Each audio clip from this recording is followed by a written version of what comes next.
যারা জনপ্রতিনিধিত্ব করেন তাদের নামেও কার্ড হয়েছে, এবং তারা এখন আবার ফেসবুকে বিভিন্ন জায়গায় স্ট্যাটাস দেয় যে আপনারা আমার বাসা থেকে কার্ড নিয়ে যাবেন। এটা কি গ্রহণযোগ্য বলেন আপনারা?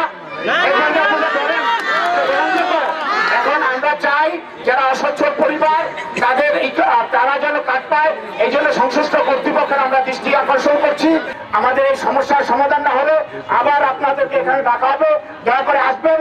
আমাদের এই অসচ্ছল মানুষরা যতদিনে সবাই কার্ড না পাবে ততদিন এই আন্দোলন চলবে।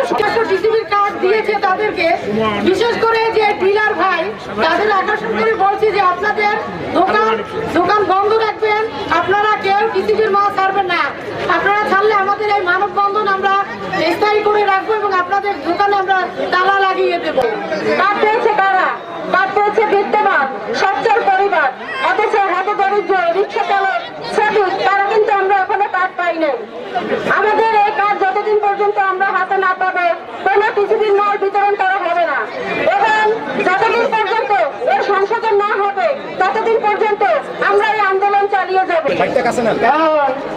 এই মুহূর্তে আমাদের কোন ব্যবস্থা হইতে আসেন, আমাদের কাজ বন্ধ, অনেক কাজ বন্ধ। যারা পাওয়ার যোগ্য এই বন্ধ, যারা যোগ্য না এরা অনেকেই পাইতে আসে।